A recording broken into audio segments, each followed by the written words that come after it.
Thursday, June 15th, and this is Geeknights. Tonight we discuss ultraviolet movies and why we love them. Let's do this. Well, it's Thursday.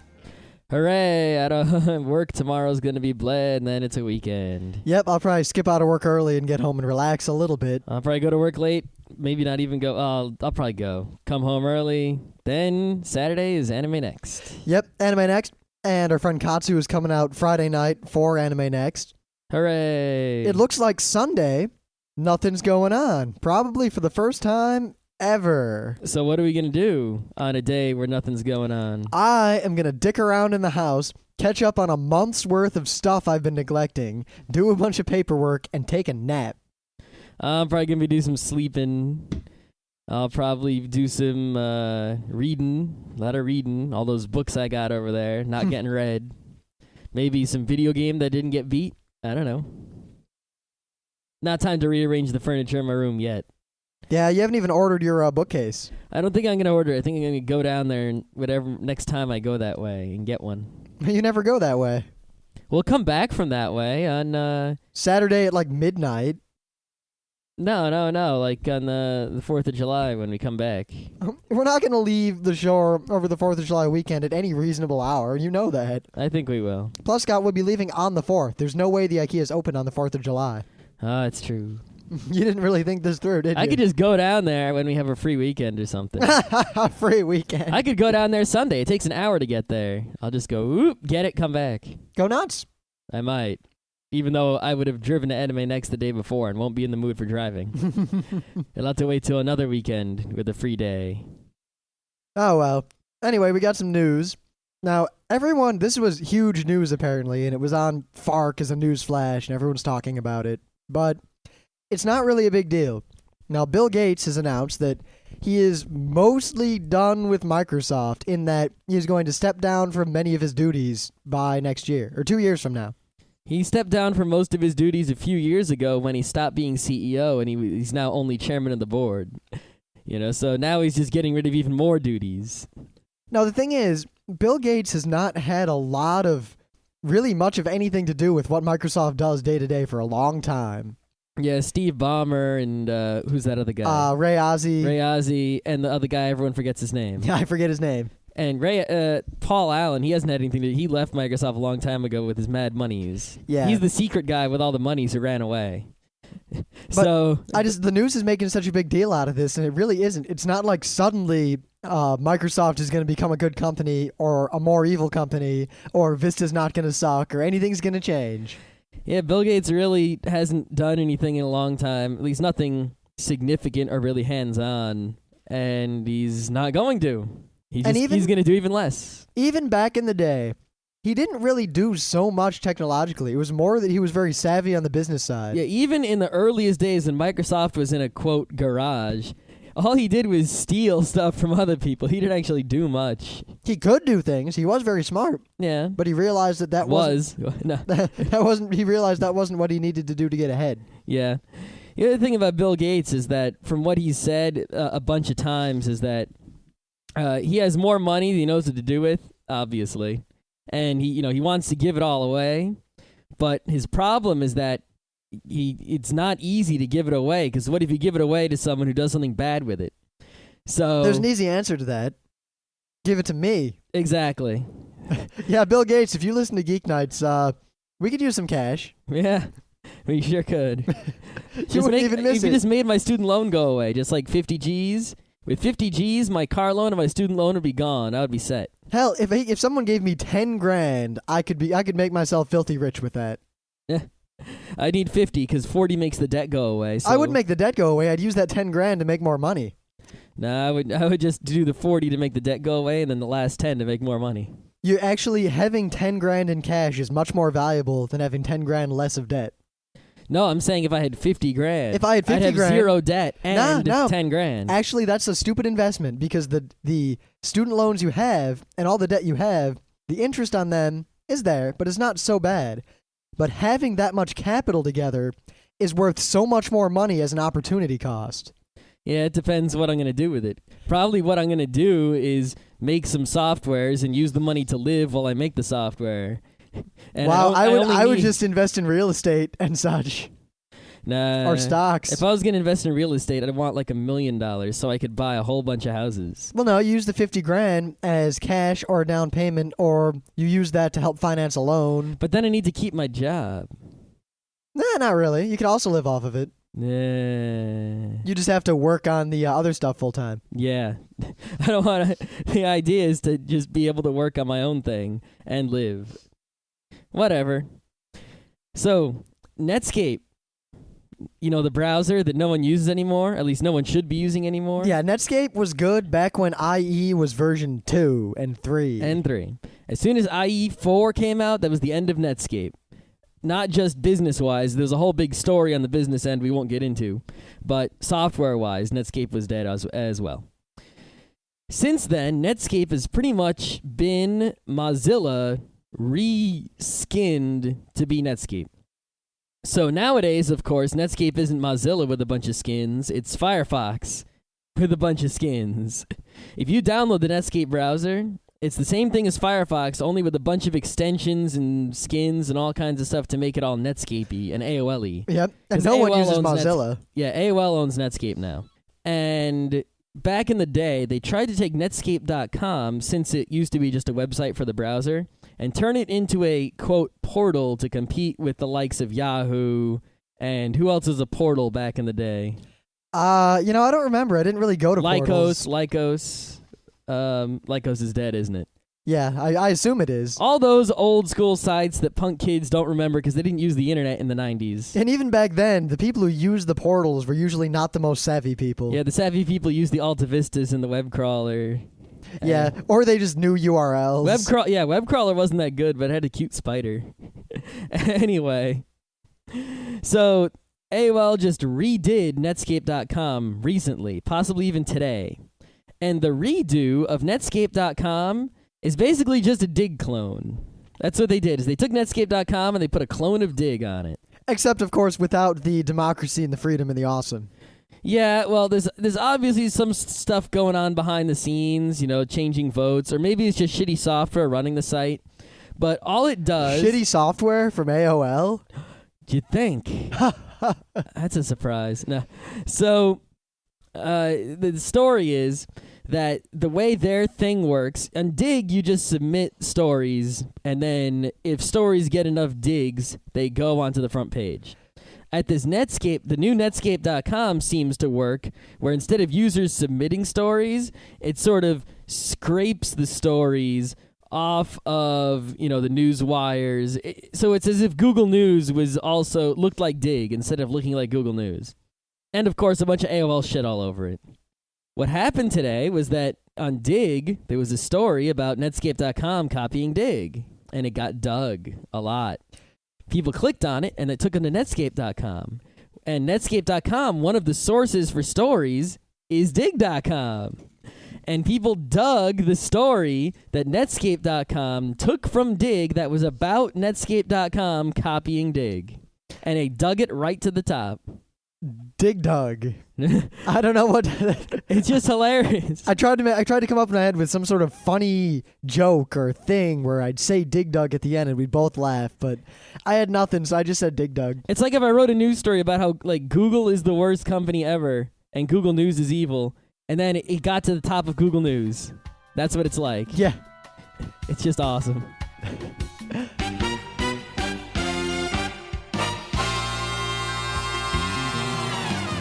Things of the day. So we did the things of the day, and we started doing the main bit, and then Rim had his keyboard on the lap, and he hit the button, and he deleted it, and so now we're doing it again. Yep. Mostly because I got my Mac, and it's nice and shiny, but for a lot of reasons, I still need my Linux box every day, so I've got both of them on my desk now, and I don't have a KVM or anything, so it's a real pain in the ass. You could just put that keyboard on, the wood there where this... No, the cord doesn't reach. That keyboard's real crappy. It's that crappy one that you had. We threw out that wireless one, didn't we? That wireless one barely worked anyway. It did barely work, you're right. Anyway. Because I still need my Linux box for a lot. The Mac is great, but it's not perfect. Let's redo them things of the day. All right, anyway, I've got this thing that I found, and it's a little bit. You plug it into the headphone jack on an airliner. Now, I know there's different kinds of headphone jacks. I don't know exactly which one it fits because a lot of airlines have those proprietary ones where they try to sell you the $4 headphones. Bastards. Not that it matters. Anyone who actually tries to listen to that music is really not deserving keeping their money in the first place. Nope. But this device, you plug it in and you crank the volume all the way up, and it will charge a little trickle charger from the electricity coming through as audio. And then you can use that trickle charger to recharge any electronic device you have that charges via USB. That means to iPods. It charges at about a third the rate of the normal charger plugged in as it normally would be. That can help. I can see maybe if you have like an iPod that you used a little bit and you just want to fill it up all the way and you have a long flight. Or just if you have a long flight to make it last a third longer. Yeah, you can make it last a third longer, but Actually, probably more than a third longer because it charges much faster than it dissipates. could be. It doesn't take very long to charge. Yeah, but certain devices can use a lot of electricity depending on how you use them. Like if you have one of those portable DVD players, you can forget it. Oh yeah, but keep in mind that regardless, things charge a lot faster than they discharge nowadays. Depends on the battery, depends on the device. Yeah, Plus, most devices with lithium-ion batteries charge very quickly. Yeah, but here's a good example. If you have a Game Boy Color, right? Let's say you had a USB cable to charge that somehow. But that takes AA batteries and uses a ton of power. I know. There's no way to recharge it. I'm just giving an example. But your example's silly and broken. I'm giving an example of a device that can use more electricity in one mode than in another mode. Because if you use a Game Boy Color with Game Boy Color games, then it's fine. But if you put Game Boy games, it uses a little bit more electricity. The GBA is even worse. If you put Game Boy or Game Boy Color games in a GBA, it drains the batteries faster than if you play GBA games on it. But, I mean, I don't see how that's relevant because it still no matter what mode you're using, even if it uses the battery really quickly, it still delays that by giving you some more power. It does help, but, in some modes of certain devices, they will discharge faster than they recharge. Yeah, but it still extends the usable amount of time. It does indeed. So whether or not it discharges faster than it recharges is meaningless. Well, because if you can recharge it faster than you can discharge it, you will extend the life pretty much as long as the flight goes. Yeah. As opposed to it will run out anyway. But it still extends it. It does. That's really the whole point of the device. Yeah. It's like those little bits you can buy where you put a AA battery in this thing and stick it on the bottom of your cell phone and it recharges it. Yep. Personally, though, I'd rather have a hand cranky type of thing. Yeah, but those aren't really so efficient. They have more efficient ones than others. It really depends on how comfortable. Some of them are more comfortable to hold in the hand, and depending on what you're trying to recharge. Like, I wouldn't want to recharge a whole iPod with a hand crank. Yeah. But I could recharge a GBA battery pack with a hand crank. Now, of course, regardless of the usefulness of this thing, the point I want to make is that I am fairly certain within a reasonable amount of time, this device is going to be banned from airlines. Oh, they ban freaking everything from airplanes. I just see it people being afraid of it draining power from the airplane or being dangerous.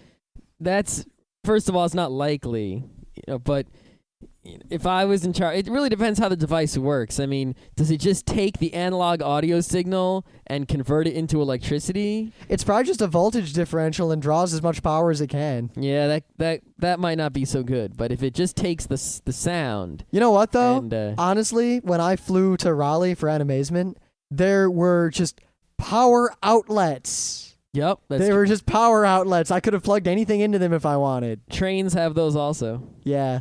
Yeah, I don't know. Maybe this is for some planes that don't have power outlets. I think it's more just a gimmick to sell to people. People seem to like funky USB devices and shit. Yeah. Yeah. All right, now we did Scott's thing of the day first. We did my thing of the day first because Scott's is actually heady and kind of depressing and a little scary. Now, this is a YTMND. You're the man now, dog. Yeah.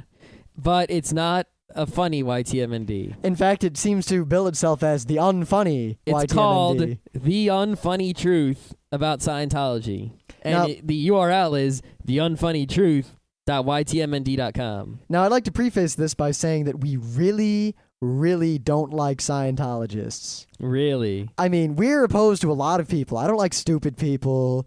We don't like ugly people. We don't like smelly people. Fat people. Scientologists are pretty much almost at the top of my list of people I don't like. Because they have funny, silly beliefs, and we make fun of them for that. I mean, they believe in aliens, Xenus, and whatnot. For real. But Volcanoes and nukes and aliens. in addition to that, they, I don't know, kill people, ruin lives, steal money, generally make the world a worse place. And they're a crazy evil cult. A real crazy evil cult. Not like a joke, haha, cultists. You know, like really. Those guys who all killed themselves. Oh, really? Yeah, really. You know, like David Koresh style crazy cults, man. Scary shit.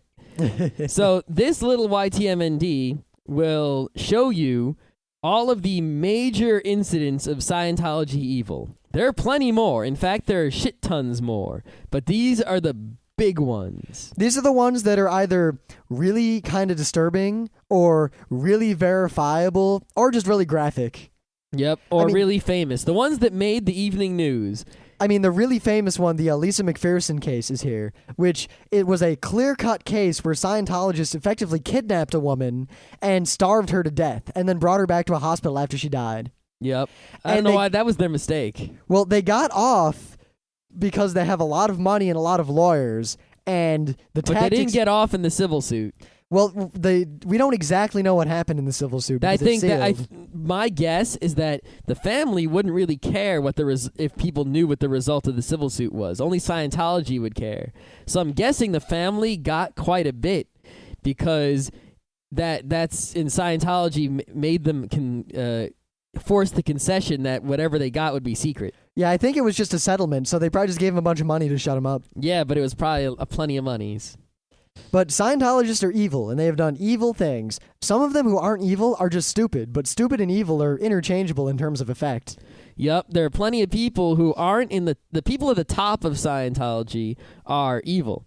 And there are some people down in low in Scientology, mostly these people who got killed, who are people that just believe this shit. And they don't realize they think they're doing good because they believe in something that's false. Yeah, in fact, I could see how people could get drawn in because Scientology, when they first explain it to you, sounds a lot like The Fourth Way or all those other many myriad philosophical, interesting books. And it makes a lot of sense at first because it's real generic stuff. Yeah. And once they hook you in with that, the moon eats your soul. Of course. And Xenu appears. Yep. I mean, a lot of the stuff that Scientology will tell you when you first join them, you know, seems to make a lot of sense. And a lot of it is generic good life advice that I would give you if you came to me and asked me stuff. Yeah. The thing is, they have this phony bullshit reasons for that advice, meaning aliens and whatnot. And psychiatrists are evil. Yeah. It's like, don't take drugs. Yeah, that sounds good. Don't take drugs doctors prescribe. Don't take any drugs. Any disease can be cured with vitamins and minerals. All right. Well, that cures one thing. I mean, Darwinism is in full effect in that case. Indeed. But of course, the problem is you know, some person who is just stupid, you know, is taking drugs happily. Scientologists take their drugs away from them, and then they die. Yep. I mean, I think there was one case there where they forced a guy to stop taking his I think it was anti-seizure medication, and he then shortly died of a seizure. Huh. Yeah. Scientology has nothing to do with science. Not at all. In fact, it's the opposite of science, and it is evil. If there were some sort of, you know, superheroing going on, some underwear pervertism, I am sure that Scientology would come under their wrath. Now, if there is an evil organization on Earth that needs to be destroyed, this is it. Now, I mean, it's the people who lead Scientology are obviously evil and obviously don't buy into it. But then some of them. Yeah. Well, they pretend to buy into it. You talk about my mother that way? Sometimes you can't tell. You talk about my mother that way? Because they could just be insane. It might True. not. It's hard to tell. The people at the top of Scientology, it's hard to tell which ones are evil and they're smart, or the ones that are, you know, insane evil, like mad scientist, and the ones that are just stupid. Well, mad scientist is a lot more like our friend Lisa than anything. Well, no, I'm talking about real mad scientists. Like, you know, they really think they're going to make a Frankenstein and take over the world for real. One, Lisa, and two. For real. They think, not only do they think they're going to do it, they think they're doing it right now. And they're trying real hard. Well, she does have bird flu. Yeah. Well, as in but in a for vial. serious. Yeah. But I'm really torn as to how to deal with the people who just were tricked by this. I mean, on one hand, their lives are being ruined by this cult, and you really want to help them, but at the same time, Freedom. yeah. Well, at the same time, let me put it this way: some people, Christians, there's a famous quote: "Love the sinner, hate the sin," meaning hate Scientology, but love and help the people who are trapped in it. But then there's Morpheus in the Matrix. Yeah. And his solution to All that. these people who are part of the system, they're going to turn into agents and kill you. So don't be afraid to just blow them away if it saves your own ass. Though, if any of you ever really want to have some fun, come down to New York City with us some weekend, and we will have our day of it going around the subways pestering the Scientologists. Yeah, if you see people in the streets anywhere giving personality tests, stress tests, etc., with these weird little meters that have these metal handle thingies, those are Scientologists, and you should harass them and pester them about Xenu, cultists, and murders and all sorts of things. Yeah, Lisa McPherson. That name, any Scientologist knows that name and is afraid of it. Yeah. Actually, though, a lot of new Scientologists don't, because a lot of Scientologists aren't allowed to surf the internet without someone from the church helping them out, Yep. keeping an eye on them. I mean, this is a news story that people who aren't in Scientology or specifically against Scientology know about, because, I mean, seriously, do you remember, like, the every year there's big news stories and then there's kind of small news stories. This is a news story that was like a local Florida type of thing. This is like what was going on while OJ was on trial in Tampa. Yeah, it's like, I don't know. You don't know. It was some small back news story, so very few people remember it specifically. And even people who do remember it is because they care about Scientology positively or negatively. Well, I like how you mentioned Florida, so when I needed the name of a random city, I just automatically said Tampa. Awesome. So this is not something a lot of people know about. So they don't realize Scientology is super evil unless you show them the unfunnytruth.ytmnd.com. Yep, which I highly recommend watching, though I'll warn you, it is a little graphic, a little disturbing. It warns itself. Yeah, it does. It's really... It should be disturbing. You need to be disturbed by Scientology, so watch this. Yes. Unless you were already disturbed. Now, anyway, it's Thursday, which means we can talk about whatever the hell we want. Yay! And yesterday, while we were talking about the Mocha Art Festival, we mentioned Ichi the Killer. Oh, Ichi the Killer. Now, we didn't want to do a show. The greatest motion picture of our time. We didn't want to do a show just on Ichi the Killer, so we broadened it a little bit. We would like to talk about our interest in, now, not just violent movies. Yeah, violent movies. Everyone's seen Rambo, Predator. Yeah. No, all the action flicks. We have a special place in our hearts. In fact, I would say that cockles are warmed by these movies. Ultra-violent movies. Stupid violent movies. Ricky-O. Ricky-O. I just remembered that one. Ebola syndrome. Ebola. And the one that I watched at the most recent Otakon that no one else watched, that I forget the name of, but you don't want to watch that one. That movie was just painful. I walked out. I was smart. Yeah, maybe I can find it at the Otakon website. God. I'll look while you talk here. Now, the difference between a violent movie and an ultra-violent movie, at least the way we would like to describe it, is that one, a violent movie has violence in it. It may be comprised mostly of violence, but there is some sort of plot, there are some non-violent scenes, and the violence is definitely movie violence. Mm-hmm. And an ultra-violent movie, one, in a movie when there's some sort of, like, a horrible thing is happening, and the camera always, like, shows you a bit and then cuts away and leaves it to your imagination. Ultra-violent movies, the camera is fixed pointing at the horrible thing from start to finish and then a little while after. Yep, in some movies, violence is just a thing that happens, like The Godfather. It's a story about mafia guys, and when there's a story about mafia, there's going to be violence going on. And they show some of that violence when it's appropriate, but they do it in a cinematographically... I like that word a lot, Scott. All right. Cinematographically fashion. Like a good example of this is in Suicide Kings, when Dennis Leary, Captain Fish Boots, goes and beats the hell out of a drunken abusive guy. And the way he does it is he walks over and he picks up a toaster and he wraps the cord around his hand. So he's got this basically fist toaster. Toaster fist. Toaster fist. I like that. Should be a superhero. Cinematographical. And he Cinematographical. he walks over and he starts beating this guy pretty much to death. But it just shows him and his hand and him swinging the thing and hitting something off camera and making the noise that sounds like someone hitting a watermelon with a toaster. Cinematographical. But they don't show the blood splattering or anything. Yes, you know because what's the going point on. of that movie is not the violence. The point of that movie is other things. Ultra-violent movies are movies where the plot is violence. The point of the movie is violence. Like when you watch a porn, there might be a plot, but the point of the movie is to watch people doing it, or to watch naked people, or to watch some other fetish you have. The point of a violent movie, an ultra crazy violent a movie, stupid violent movie. is to watch fake violence, or perhaps real violence if you're that freaky, yeah. in its full, and who cares about the plot? You might as well, it's like watching those little clips on YouTube of a million people hurting themselves. But at least you know it's fake. So it's not like, wow, that's horrible. Yeah, It the is- stuff on YouTube is usually like a guy hitting his head or a guy falling off a skateboard. This is disemboweling, but fake. Completely mutilation and flaying, but flake. But also, there are really dark sense of humor around everything. Yep. If I needed words to describe these movies, I mean, black humor doesn't quite cut it. Black humor is like 8 heads in a duffel bag. Yeah. This is beyond black This is like humor. 8 baby heads in 1,000 duffel bags. Yeah, it's quite like a dead baby joke in a way, watching these movies. If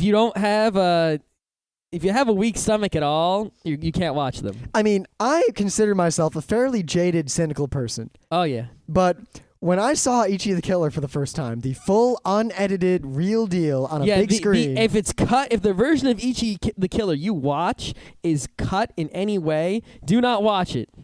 Now, there were scenes, in fact, almost every scene in that movie, I physically cringed. It was, I mean, I can't ruin some of this. I don't want to be I a spoiler. cringed even when there wasn't violence because it was just the way the movie was so painful. I just knew the violence was coming. Yeah. And, And some of it's quick and some of it's slow. and some of it is silly, like the face. Yep. The face on the wall. Yep. But if I needed English words to describe these movies, gratuitous, unnecessary. Make sure you multiply all these words by 10. Yeah. I mean, once again, the key word here is ultra. Ultra violent. Mega super hyper. Like Ultraman. You have a man, right? A man's just a dude. But Ultraman is awesome and ultra and powerful. We should put the word fucking before. Fucking ultra violent. Yeah. You know what? Tasteless. There you go. Now, you might wonder, how would Rim and Scott, two upstanding young gentlemen... Pa! Ah. Well, Oh, I'm not even upstanding. I'm lay downing, and you're sit downing. yeah, kind of crouching over my little microphone here. Yeah, so... But, I mean, we cried watching Trigun when one dude got waxed. Yep. Cried our eyes out. I like how now we say waxed. So you might wonder, how could two men who cry watching anime fall into this kind of genre and enjoy it to the point that they're going to talk about it on a podcast? Well, it all started... Flashback. Actually, I'm in the process of writing a bunch of music to use for stingers and bumpers and all that sort of stuff to kind of jazz up Geeknights a little bit. Oh, we'll see if people like it or if they complain. Oh, it'll be weeks before I actually do this, but Yeah. right then is where I would have played one of those songs. All right, so... realize the Otakon this year is going to be our 5th Otakon. Yes. So we've been to 4 Otakons already. At our second Otakon, I was looking in the program guide on Friday, and there's a room at Otakon that only shows live-action cinema. Mostly Asian live-action cinema. Yep. From various countries. Korea, China, Hong Kong, Thailand, Philippines, Japan, anywhere. As And long as it's Asian. That year, it was Video 7, the smallest of the video rooms. Yes. Now, we, looking through this guide, saw a movie called Ichi the Killer. there was a description of the movie that claimed it was the most violent thing ever, blah, blah, blah, blah, blah. And I was like, oh, really? That sounds interesting. Yeah, now, really. Next to every movie in the whole program guide was a genre. Now, the genres, are obvious. Action, horror, comedy, etc. Yaoi. Yeah, hentai, whatever. The genre for each of the killer was a genre that was applied to no other movie. The genre was tasteless. Now, this was intriguing to us. And in fact, we, and as a result, almost the entire front row crew who was there that year, decided we are going to go see this movie at midnight. Yep. It was on Saturday. It's always late Saturday night. Every Otakon, at least for the past 3 years, late on Saturday night is some horribly violent movie. Now, when we go to cons, we meet a lot of cool people. And that year, because we were going to go see this ultra-violent movie, whenever we met someone cool and we parted ways, we always said, hey, meet us on Saturday in Video 7 at midnight. We're going to watch this horribly violent movie. Yep. Now, we said this all day Friday and all day Saturday up until the movie. Yeah, to like hundreds of people. Everyone we met, we were like, hey, come see this movie with us. So as a result, we get to Video 7 and there is a line. Like- a long line. Like, we showed up almost an hour before, and there was already a line bigger than that room. Now, was it because of our word spreading? I like to think so. Yes, in fact, I will assume so, because we're that awesome. But who knows? Now, not only was, the line was long. There were like 100 people in this line, because the room, it was going to be shown. But the wasn't room so could big. not hold the line. Now, we stood around for a while, and it was about 5 minutes before midnight, and the line had grown into, and I'm actually not exaggerating here, over 1,000 people. Well, because if there's 100 people line, everyone walking by thinks, oh, this must be something good. Let me get in line for it. There were, I don't know how many people were actually in the line, but there were definitely over 1,000. It was a lot. It was a mob. It was not a line. It was a giant, unruly mob. Now, when the staff finally got the mob under control, they sent us to the biggest video room they had. This room seats multiple thousand people. Yes. So we filled up at least over a third of this room. Yeah, and Then we watched Ichi the Killer. And the movie complete- it has the most tasteless. It right up front during the opening credits, something horrible happens. We watched the version that is completely and 100% uncut with all the director's added whatnot. There was nothing missing from this movie, and I recommend you do not watch it in any other form. Because that will inoculate you against the ultra-violence that is Ichi the Killer. Yes, if you watch the cut version and then you watch the uncut version, it will not work. It's sort of like, putting your foot in the water and then slowly gliding into the pool versus jumping into the freezing cold water. Yeah, this is Polar Bear. This is beyond Polar Bear. This is... Now, The crowd. Let's just go through a few of the scenes in Each of the Killer to give people an idea. All right, well, let's start with like the opening bit because there are two scenes in the opening. The credits, which the credits are. There's a scene before the credits. Well, yeah, but then there's the credits bit, and basically during the first scene, the whole audience, because no one really knew what to expect, except for I think a few old veterans who had heard of this movie, and the crowd, cheered when the movie started. And then when the first scene actually began, everyone kind of shut up. Well, the first scene is there's a horrible rape. Yeah, this mafia guy has a hooker, and he's beating the ever-living shit out of her while raping her. Yep, beating and raping this woman. Now, and graphically, mind you. Yeah, you see him beating her and raping her. They don't hide anything, and except his penis. The crowd went from woo to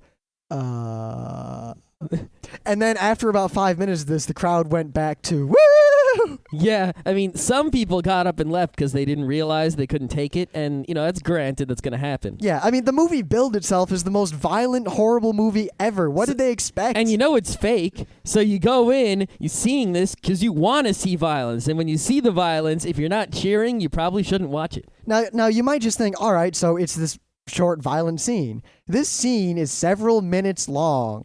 This movie was hours long. God damn, was it too long? This scene was just an uninterrupted, horrible scene. And then the credits play. And the words. The guy gets killed first. Oh, yeah. Well, in a horrible, bloody mess. Yeah. We don't even get to see that. Barely. You get to see it a little bit. You get to see the aftermath of that when the guy slips in the intestines. Yeah. Now, bear in mind, A guy slips and falls because he stepped on some intestines on a floor that is 100% covered in blood and slippery. Now, you might be thinking in your head, B-movie gore, because there's a lot of B-movies with gore. But they had a budget for this film. A high one. This is like that hentai that Anime World Order was talking about. My Lady Innocent? Yeah, where the production values are so high and the movie is so realistic and takes itself so seriously that it ends up being this unfathomable thing. Yeah, it's not like, fake blood and guts. It's like, whoa, that is the expensive fake blood and guts that looks all fancy in the CG and whoa. Now, during all of this and then the eventual murder, there is a guy outside watching and getting off on it. He kinda, yeah. He autoerotically arouses himself to a finish. Well, I think the point is that while he kills, he is finishing. It's well, sort of like I guess his I'll cut to power. the chase. The title splash for the credits, Nietzsche the Killer, forms out of the puddle of semen that the main character leaves behind. Yep. This movie, it was the most tasteless movie we had ever seen. Now, okay, so let's just do a couple more scenes in each of the killer. all right, let's see. There's three that really stand out in my mind. Let me guess. The hot grease. The hot grease, yep. The nipples. The nipples. The third one's up in the air. The tongue. Oh. Let's talk about the tongue. All right, that's a perfect example of why this movie is so violent. So the main character of each of the killer actually isn't each of the killer. It's this Yakuza guy, and he's sort of like a punk, badass dude with all sorts of piercings and shit and he tattoos. has his mouth at the sides of his edges of his lips cut back into his cheeks, and then he has two piercings holding it together. Yeah, so if he takes these piercings out, basically his cheek is completely split and he can open his jaw real wide. He doesn't do that though. But he smokes a lot and he puffs smoke out those holes. He puffs smoke out through the sides of his cheek. It's kind of scary. I think it's all CG, obviously. Yes. So he's a scary mafia dude, Yakuza, and he's like he's the focus of most of the movie. Now, he does something, he screws up, and he's not the head of the Yakuza. He has bosses above him. In fact, his screw-up was the grease incident. Yes, and he screwed up, so he needed to apologize. Now, in the Yakuza, you cut off a finger or Let whatever. that finger fly. Yep, that's the saying. I don't know how they say it in Japanese, but... It was in Sanctuary, wasn't it? Yeah, it was. Yeah. So, he goes to the boss, and he says, I apologize. And he says... People say I have a sweet tooth. I will apologize by cutting off the source of my pleasure. Now, you'd think he's going to cut off his penis because he said he's going to cut off the source of his pleasure. The whole crowd went, But right before that, he said, people say I have a sweet tooth. Now he reaches down like he's going to undo his belt. He's getting a knife. And then he pulls out a knife. And then he pulls out his tongue with a piercing in it. Obviously. Now, at this point, a real movie would have cut away and showed you the reactions of the people as something horrible happened off screen. Yeah, you would see the mafia bosses cringing. And you did see the mafia bosses cringing. Yes. But what you actually see is the camera stays on the guy's face. He holds his tongue in one hand out of his mouth and the knife in the other hand. And you see him cut off the front of his tongue. They don't cut away until the tongue is completely cut off. And it's so realistic. I mean, he's actually kind of sawing at it because it won't go and pulling on it and tugging on it. And he pulls the last bit out. And there's still the piercing in the bit that was cut off. And he puts it in a little jar. He's like handing it to the mafia He hands boss it to the guy. mafia guy, and the boss is like, just leave it there. And then in the reason He gets this a movie is so phone great, call. his cell phone rings, and he picks it up, and he's like, yo. And he just starts talking to the guy on the other end of the phone. Blood's just pouring out of his mouth. That's the kind of movie Ichi the Killer is. That's the kind of movie all these movies are. Now, we thought when we'd seen Ichi the Killer that nothing could ever top that was the most horrible movie ever made. Well, violence-wise. Yes. Whoa, did Otakon prove us wrong. Whoa, the next year at Otakon, we went back for Saturday night. We assumed they'd have more, and boy, did they have more. They had Ebola Syndrome. Which is probably the most tasteless, horrid, wretched movie ever released unto man and beast. Now, I'm not going to talk about the plot of Ichi the Killer because it's just crazy, stupid. Someone took drugs and made this shit up. Who Though knows? at least Ichi the Killer has a lot of humor in it. It does. And the end is very Ava-tacular in that you won't understand Ebola it. syndrome had humor Yeah, but of a different sort. that was a different kind of humor. Yes. So let me tell you the plot of Ebola syndrome, because Ebola syndrome did have one thing right, is that it had such a simple plot that it was able to execute that simple plot fully while also fitting in lots of violence and nastiness. And Ichi the Killer had a complex plot that was just stupid, complex, or end of Ava type of shit the whole time. So it didn't really, the violence sort of made the plot unbearable. Remember that scene in Ichi the Killer with the muscle man? Yes. That was fantastic. Yeah. So, Ebola syndrome, here's the plot. There's a guy. He's a bad guy. Yeah, he murdered the lover of his girlfriend and then his girlfriend. Yeah, he's a bad guy. He went to jail, or, he ran away. Yeah, he got away after murdering them. And he ran away to another country. South Africa. It was South Africa. Yeah, South Africa during the worst days. Yes. I wanted to say the bad days, but it's still pretty bad down So there. he gets a job in a restaurant. And this is a bad guy, real bad. But he's working for a bad guy. Slightly less bad guy, but a bad guy nonetheless. And they go to buy some animals to use to cook in the restaurant from an African village, whatever. Now, the African village they go to apparently has some horrible plague, like there's Ebola in the region. Yeah, there's actually a plot about how they couldn't get animals from the normal guy, so they had to go and get, animals they knew were probably no good for cheap from the tribe and Like whatever. there are people dying of Ebola laying around, and he's like, this meat's fine. Yep. So they think they bought some pigs, right? Yeah, now while the boss guy is negotiating this, he sent, I don't remember exactly what happens, but the horrible guy gets sent off with the car to do something. He comes across a woman who has just died of Ebola. Like he sees her in the field doing something, I think near a stream. And she's obviously ill, and then she just passes out and dies next to the stream of Ebola. And what he thinks, and we know he thinks it because he says it out loud, is effectively, hot damn, I haven't been laid in a long time, here we go. And sure enough, Ebola syndrome comes through in spades. Now, you might think, okay, that's it. He catches Ebola, and, well, actually, he ends up being immune to Ebola, but he's still a carrier, and he spreads it around. Yes, the plot of Ebola syndrome is that this evil fuck guy who is treated poorly by his boss and pretty much hates the world is in South Africa. He can give people Ebola, but he only suffered the illness for a few days and then it went away. And he is now immune to Ebola, but he can give it to people all he wants.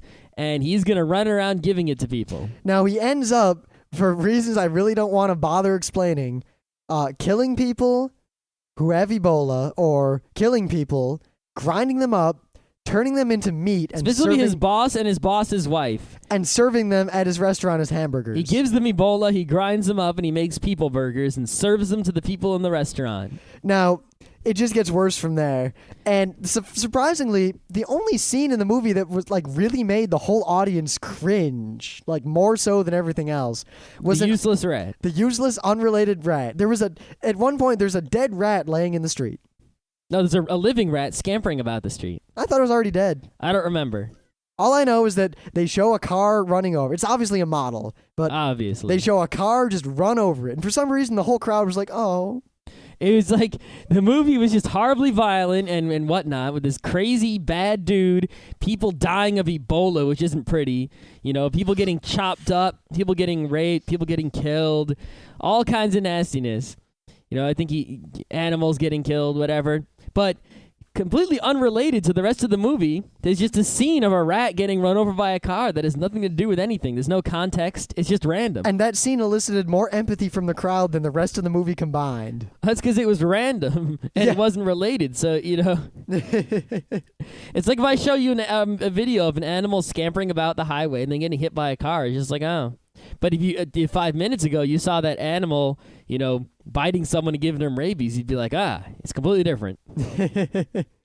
Now, luckily, the movie has a nice comeuppance at the end. But it leaves a space for a sequel. It does. But I'll ruin the movie right now. They get the dude. There's the detective after him, and basically he gets set on fire, hit by a car, Shot. and then the detective who's chasing him, now he's on fire and already hit by the car, runs over and unloads his pistol into the dude, like running around in a circle, and then starts cheering because he got him.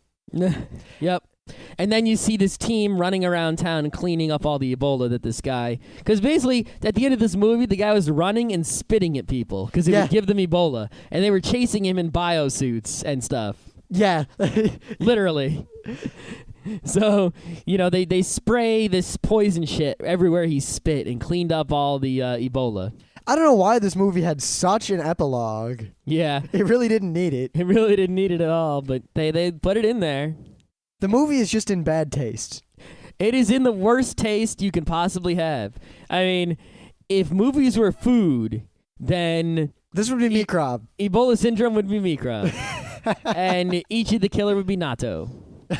Hey, Katsu likes Nato, and he's coming over this weekend. Katsu likes Ichi the Killer, too. Yeah, he does. At least I think he does. Of course Katsu likes Ichi the Killer. Well, there you go.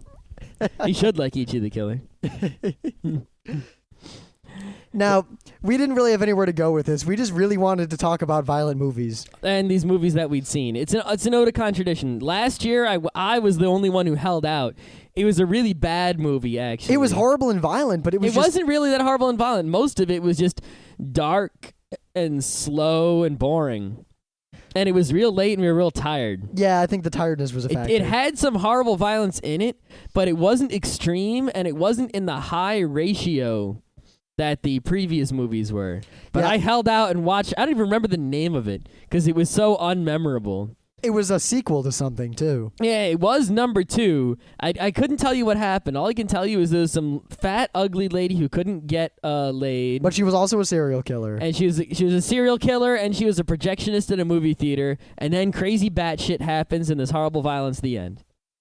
Granted, I think the other movie we saw, SARS Wars, more than made up for the lacking of yeah, the but that horrible was a movie. comedy. That wasn't a crazy violent movie. So Yeah. that doesn't really fit in. But it filled my niche for that year enough. It did fill the niche for necessity to watch new, amazing live-action films from around the world. I wouldn't call SARS Wars amazing. I would call it amazing. I guess amazing in some senses of the word. It's at least awesome. Oh, it was fantastic. Yes. Fair. SARS Wars. Yeah, so... Why is it there's 2 movies that are about diseases? Ebola, SARS. I just Watch, wonder... this year we got to go see, bird flu or... I just wonder, because they didn't top Ebola syndrome this year. Well, this past year. Mm-hmm. I don't think any movie out there exists that can top Ebola syndrome in terms of the sheer horror. There has to be a movie out there. Where? Where can we go other than actual snuff films? We can go see reenactments of actual snuff films. But that's not so bad, because that's just Ichi the Killer without the plot. All right. It's also got to be horrible and tasteless. I don't know. I'm telling you, bird flu fever or what's the other disease everyone's worrying about? West Nile outbreak. I'm telling you, it's going to be that Morgellons disease. Oh, Morgellons disease attacks. That'll be a good one. The disease of tasteless violence from outer space. What you need, I think the way to beat Ebola syndrome is not with quality, but with quantity. You need not a scene of a guy, raping a recently deceased woman who has Ebola. You need a squad of guys raping a village of mixed genders and ages, all recently dead of the bird flu. I think we also need to just throw in some racism, some sexism, every ism there is. That is one thing these movies seem to be lacking, other than the generic sort of toned down, not serious racism. Like me and Rim will be like, those whatevers you happen to be. We made up a fake, because what was it, Chook? Yeah. We made up a fake racial slur that doesn't particularly mean anyone. Yep. And we just it's say a that. generic racial slur. Everyone's a chook. Yep. And also no one's a chook. But yeah, you gotta add real racism, real sexism. I guess it's just that real, what makes these movies, I don't want to say interesting, but interesting, is that they cross boundaries that filmmakers really don't cross. Yeah, even people who, don't tend to stick to the normal trends in their filmmaking don't do certain things. Yeah, I mean, not many filmmakers think it would be a wise decision to have your protagonist necrophilia rape a woman who died of Ebola. Yeah, that pretty much never happened in any movie. I mean, even in movies you see, like, children don't get killed usually on screen. It's a thing, especially on TV. I don't think you're allowed to do that in America. It's not that you're not allowed, it's that you don't. It's sort of an unwritten rule, kind Yeah, of. I know there are rules about it for television. Yeah, but, you know, what if you made a movie where some guy on screen, like, just stabs a bunch of kids in a classroom? Well, it was and like you watch them all bleed to death. It was like when they made the movie based on Lolita, and there was all sorts of controversy about it. I didn't know that. Yeah, there was a lot. I didn't even know there was a movie. Yeah, it's actually a fairly decent movie, but there was a shit ton of controversy about that movie for a number of obvious reasons. Obvious reasons, yes. Now, I guess what it is these movies are the Aristocrats joke. That is true. Only they are graphics and not just talking. Yes. So we need to make Ichi the Killer the video game, or Ebola Syndrome the video game. That's what we need. How about the live-action RPG system? Or how about Custer's Revenge the movie? I'm telling you, Custer should be in Smash Brothers. He could be the secret character. Yeah. The only people who get to who can unlock Custer's Revenge are the people who get a Custer's Revenge cartridge and somehow wire it into the Revolution. He only has one attack. You get a ROM of Custer's Revenge and you put it on a flash cart and you put the flash cart in the slot on the Revolution and then you can unlock Custer in Smash Brothers. That's how it. And you have to insert an Ichi the Killer DVD, eject it, and then put in the Smash Brothers disc. That's how it works. You know what? Even if that were the case, that would be on GameFAQs within about 7 seconds. That is true. And we would do it, and we'd use Custer every time. They should throw Ichi the Killer in Smash, or the Mafia guy at least. I don't remember the guy's name. I don't remember. All I remember is that movie ended in the most unsatisfying way. I mean, at least Ebola Syndrome ended in a satisfying way. Less satisfying than the end of Ava is to some people who aren't satisfied with it. Even though I was perfectly satisfied with the end of Ava. Yeah, but there are a lot of people there who, it's the classic one that people, tend to agree is like a what the fuck ending. Well, I guess Ichi the Killer is more of a what the fuck ending than that. Because I guess my point is, my idea here is that with Ava, the end of Ava was, all right, people didn't like it, but look, it makes sense, and look, here's what it was saying. You can understand why it was done that way. Kinda. There is something there. You can understand most of it. There is something. I'm not talking about the movie. Oh. I'm talking about the original end that people complain yeah. about. That there was something there. There was something to it. I'm talking about the ending and the movie. Movie, the whole end as a unit. The movie was just the response to the fanboys who weren't satisfied with the real ending. Yeah. But the point is, I'm just saying. Yeah, there's nothing to the end of Ichi the Killer. There's no deep meaning there. There might be, but it's just what the fuck. No, remember the Raven and then the kid and then the guy who hung himself, but not really. Or did he really? Or I don't even know who that guy was. I don't even. Go on. I think you go online and there's some explanations of it, and those didn't even make sense. Yeah, God. Someone's gonna call up and tell us we're idiots. No, because if anyone claims to understand the deeper intricacies of Ichi the Killer, or even just what happened, yeah, and the names of the characters, I know a little bit. I don't want to spoil the movie for anyone. But the way you spoil Ichi the Killer is by describing all the good violent scenes in great detail. Yeah, there's the plot thing, the hypnotism. The plot can't be spoiled. The hypnotism bit. That's not a spoiler. Yeah. No one cares about that. Yeah, but if you do, you're watching this movie for all the wrong reasons. Go watch a better movie. Yes. Seriously. All right, so I guess I want to open it up to the forums out there, and we'll probably talk about this again sometime. What horrible movies have you seen that are ultra-violent? Yeah, we're looking for the most depraved films that you have ever seen. TV shows, I guess, count too. Yeah, now we're not talking about not real things. Don't go film some mugger killing a guy in an alley. Yeah, don't come tell us that you watched a Holocaust documentary and that's, of course that's worse than Ichi the Killer. It's real. But that's not what we're talking about. We're talking about fake. Yep.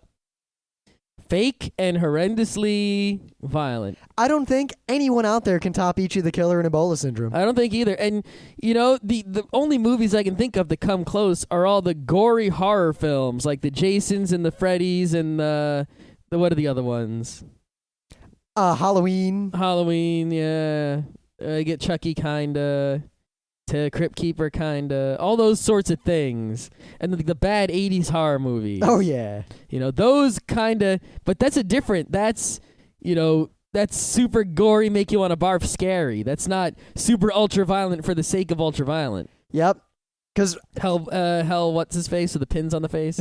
Hellraiser? Yes, Hellraiser. People seem to either love ultraviolet movies or hate them. There's very little middle ground. It's all a matter of iron gut or fleshy gut.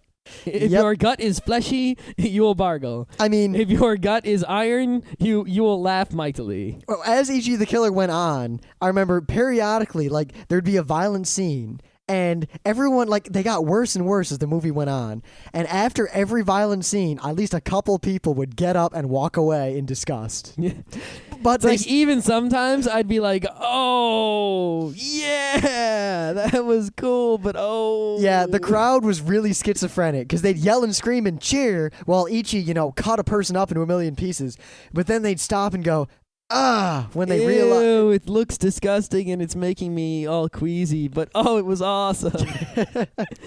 Now, finally, these are not movies to watch alone. No. You cannot enjoy. I mean, do not watch these alone under any circumstances. If you watch Ichi the Killer alone, you're a sad man. You're a very sad man. I mean, these are movies designed to be watched with as many people as possible. I mean, we watch Ichi the Killer with 1,000 people. Yelling and screaming and cheering and cringing all in unison. And I would have to say that that's pretty close to the minimum required to watch Ichi the Killer. 100 just doesn't cut it. You also really can't be easily offended. Yeah, if you are possible to be offended, unlike us, you should never watch these movies ever. Ichi the Killer is not so offensive. It's just violent and horrible. Yep. Ebola Syndrome is directly offensive to many sensibilities. It offended me. It's got some. But if I could be offended, it's got some racism. It's got a lot of sexism. It's got rape. It's got murder. It's got cannibalism. It's got necrophilia. Usually, when someone does something offensive and people are offended by it, and I'm not, I say you shouldn't be offended by that. Ebola Syndrome, I say, I'm not offended by that, but you probably should be, and I can understand why. Ebola Syndrome is a movie where if you're not offended by it, you'll think to yourself, wow, my being offended gland is broken. God damn. Or should join the Club of Scott, and we should go have an awesome party. Yeah. Yeah. Either that or you're a robot. Or you could be a robot, yes. Robot. You might be a robot if you watch Ebola Syndrome without being offended. Yeah, because I got real close. I mean, there were scenes like, wow, that was terrible. Or I wouldn't even... Well, the raping of the recently deceased Ebola victim. That wasn't even the worst thing in that movie. Not even close. That was just the start of the plot. The seed being planted, if you will, for the rest of the film to grow. God. Okay, we're done. Tell us about your horrible movies. We'll probably read what you say next Thursday or sometime in the future. And at Otakon this year, of course, Saturday night, there's a 90% chance there will be a horrible movie that we will watch. In fact, we'll probably be there interviewing people. Oh my God.